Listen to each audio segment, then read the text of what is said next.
Hi there. Yesterday I began this topic, emotional intelligence. I briefly described what emotional intelligence is, which is understanding, appreciating your own emotions, recognizing them, and the emotions of the people around you, and reacting appropriately. I also mentioned 5 components of emotional intelligence, which are self-awareness, self-regulation, social skills, empathy, and motivation. So today I want us to just briefly look at 2 of these components, self-awareness and self-regulation or self-management. So what is self-awareness? Self-awareness is just as the word as the words actually describe it. It is the awareness of you as a person. You appreciate you appreciate who you are as a person, what your triggers are when it comes to your emotions, how you react to certain situations around you, and then now try to manage yourself in the right manner or appropriately depending on the circumstances that you're dealing with. So self-awareness can actually be looked at in 2, further broken down into 2. I look at self-awareness as internal self-awareness and external self-awareness. Now, internal self-awareness is that understanding of you as a person. So I know these are my triggers. I know as Joyce, this is what upsets me. This is what sets me off.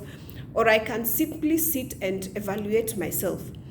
And then now the external self-awareness is the awareness that you being aware of how people perceive you and how they understand you based on the feelings that you project.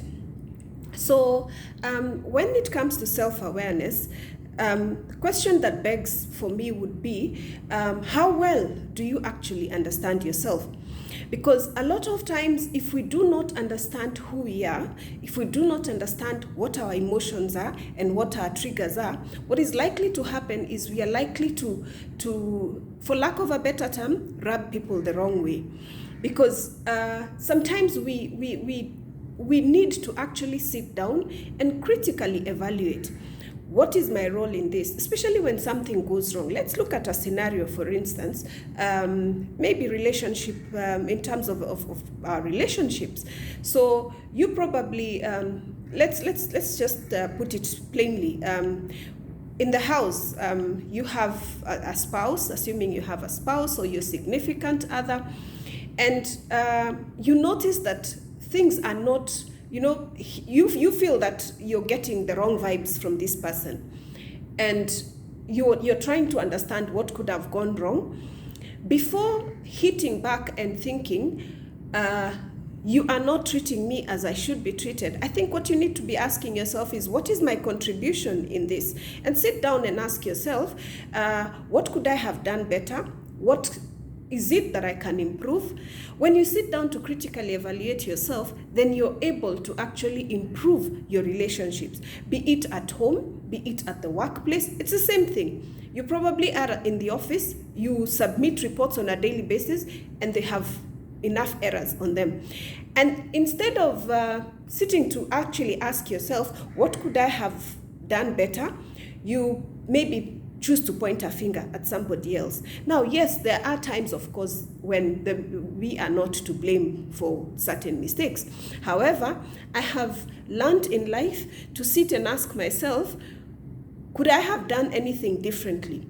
And if we sit and if we are that aware, and if we create that awareness in ourselves, where we sit down and evaluate ourselves critically, then you actually improve the relationships around you. Now, let's look at self-regulation, self-control.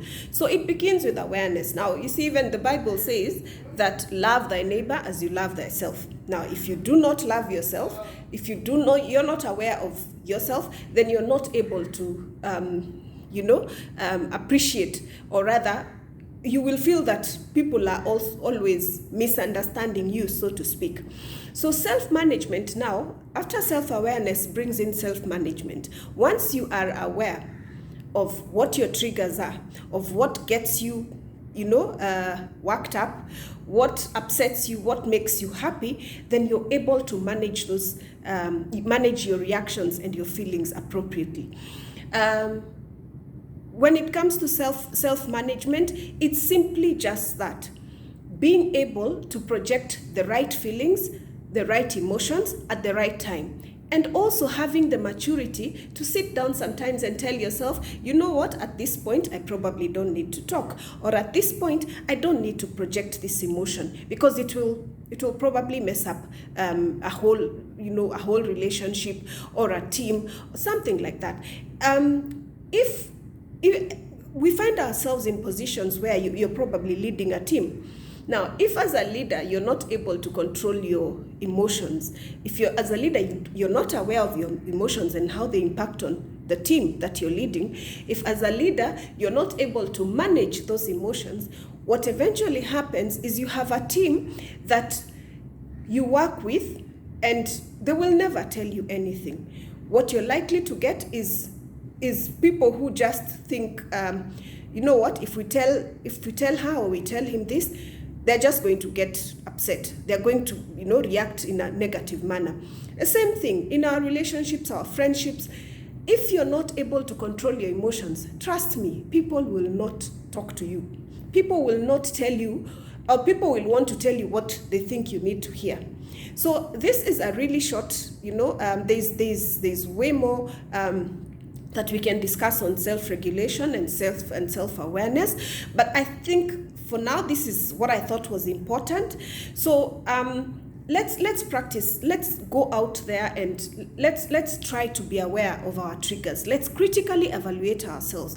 Let's sit down and work on what it is that we need to work on. Because imagine if everybody actually did that, then we would not be having a whole cranky society out there. And yes, we are not all the same, by the way. One thing, there is a school of thought that says emotional intelligence is inborn, that it's a natural, it's a natural skill. Then there's a school of thought that also believes that emotional intelligence is developed. I want to believe the latter, that emotional intelligence can be developed. We can do this, we can make ourselves better. And you see, once you're more aware of yourself, even self-love comes in.